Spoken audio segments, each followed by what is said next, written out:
نحمده ونصلي على رسوله الكريم اما بعد فاعوذ بالله من الشیطان الرجیم بسم اللہ الرحمن الرحیم۔ محترم بزرگوں اور دوستو، انشاءاللہ آج کی مجلس میں آپ حضرات کو ان کلمات کے بارے میں بتاؤں گا جن کلمات کے ساتھ دعا کی جائے تو اللہ تعالیٰ بہت جلدی دعا کو قبول فرماتے ہیں۔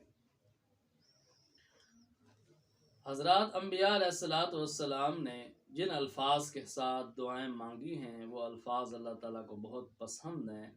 ان الفاظ کے ساتھ، ان کلمات کے ساتھ دعا مانگی جائے تو اللہ تعالیٰ قبول فرماتے ہیں، کیونکہ انبیاء علیہ السلام جب دعا مانگتے ہیں تو اللہ تعالیٰ کے حکم سے دعا مانگتے ہیں۔ انبیاء علیہ السلام کو دعا سکھلانے والے اللہ رب العالمین ہیں، تو اللہ تعالیٰ نے خود انبیاء علیہ السلام کو دعائیں سکھلائی ہیں، اس لیے وہ بہت مقبول دعائیں ہیں جو انبیاء علیہ السلام نے مانگی ہیں۔ قرآن کریم میں موجود ہیں، احادیث مبارکہ میں موجود ہیں۔ حضرات انبیاء علیہ السلام نے جن الفاظ کے ساتھ دعائیں مانگی ہیں وہ اللہ تعالیٰ کو بہت محبوب اور مقبول ہیں۔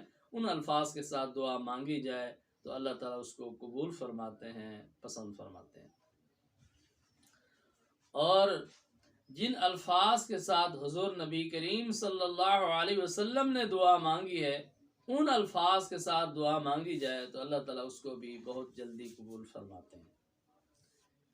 نبی کریم صلی اللہ علیہ وسلم کے الفاظ اور کلمات جو آپ صلی اللہ علیہ وسلم کی زبان مبارک سے نکلے ہیں، وہ الفاظ اور کلمات بھی اللہ تعالیٰ کو بہت محبوب اور بہت پسند ہیں۔ ان کلمات کے ساتھ دعا مانگی جائے تو اللہ تعالیٰ اس کو بہت جلدی قبول فرماتے ہیں۔ اسی طرح حدیث مبارکہ میں آتا ہے کہ اسماء حسنہ کے ساتھ دعا مانگی جائے تو دعا جلدی قبول ہوتی ہے۔ اللہ تعالیٰ کے اسماء مبارکہ ہیں، ان اسماء مبارکہ کو پڑھ کر ان کے ساتھ اللہ تعالیٰ سے دعا مانگی جائے تو اللہ تعالیٰ اس دعا کو بہت جلدی قبول فرماتے ہیں۔ اسی طرح مفسرین حضرات نے فرمایا ہے کہ قرآن کریم میں 14 سجدے ہیں۔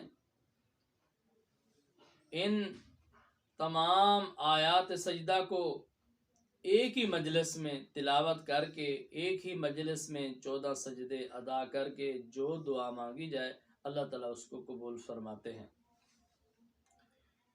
اسی طرح قرآن کریم کی بعض آیات کے متعلق احادیث مبارکہ میں آیا ہے کہ ان میں اسم اعظم ہے، تو ان آیات کریمہ کے ساتھ دعا مانگی جائے تو اللہ تعالیٰ اس کو قبول فرماتے ہیں۔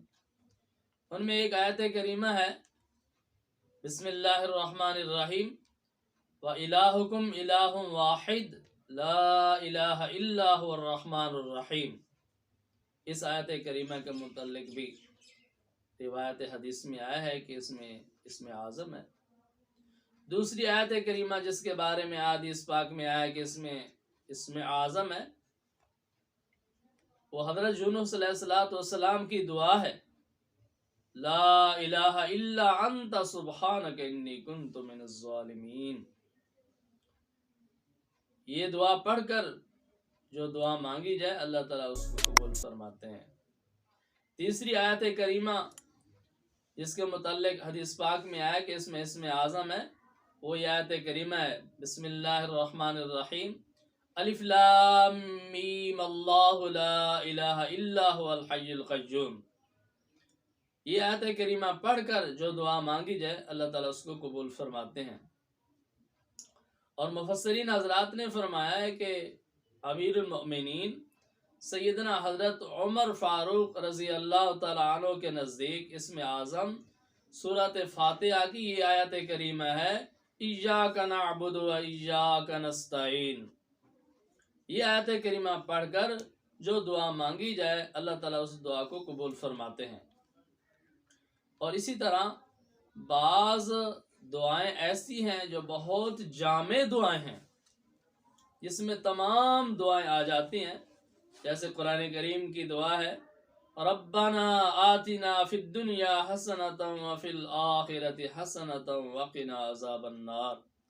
یہ ایسی جامع دعا ہے کہ اس میں دنیا و آخرت کی تمام بھلائیاں آ جاتی ہیں، تو اس لیے ان جامع دعاؤں کا اہتمام کرنا چاہیے تاکہ ہم تمام بھلائیاں حاصل کر سکیں، ہر قسم کی خیر حاصل کر سکیں، کیونکہ اللہ تعالیٰ کے خزانے لامحدود خزانے ہیں، بے شمار خزانے ہیں، ہر چیز کے لامحدود خزانے اللہ تعالیٰ کے پاس ہیں، تو مانگنے میں کمی نہیں کرنی چاہیے، دل کھول کر اللہ کے دربار سے مانگنا چاہیے۔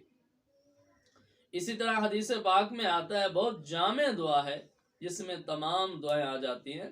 نبی کریم صلی اللہ علیہ وسلم کے کلمات جوامع الکلم ہیں کہ جن کے الفاظ کم ہیں، مختصر ہے، لیکن ان کا معنی، ان کے مفہوم بہت زیادہ، بہت وسیع ہے۔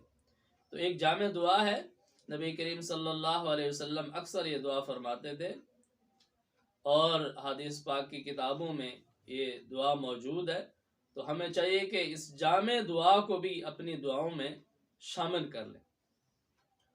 اللہم انی اسألک من خیر ما سألک منہ نبیک محمد صلی اللہ علیہ وسلم وأعوذ بک من شر ما استعاذ منہ نبیک محمد صلی اللہ علیہ وسلم۔ تو یہ جامع دعا ہے کہ نبی کریم صلی اللہ علیہ وسلم نے جتنی خیر کی دعائیں مانگی ہیں، جتنی بھلائی اللہ تعالیٰ سے مانگے، یا اللہ وہ ہم کو عطا فرما، اور جن چیزوں سے نبی کریم صلی اللہ علیہ وسلم نے پناہ مانگی ہمیں ان سے پناہ عطا فرما۔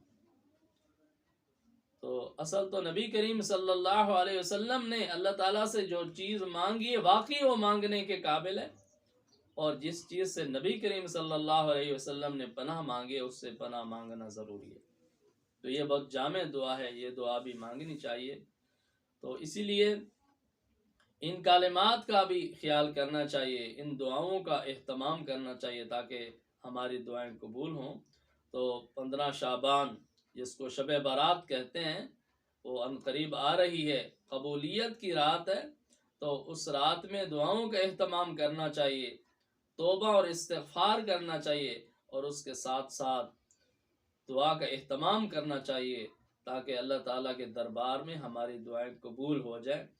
تو اللہ تعالیٰ بہت مہربان ہے، دعا کو قبول فرماتے ہیں، لیکن دعا کے قبول ہونے کا کیا مطلب ہے؟ دعا قبول ہو گئی ہے تو قبولیت کی کون کون سی صورتیں، وہ انشاءاللہ اگلی مجلس میں عرض کروں گا۔ تو اللہ تعالیٰ ہم سب کی اپنی رحمت سے دعاؤں کو قبول فرمائے۔ وآخر دعوانا الحمدللہ رب العالمین۔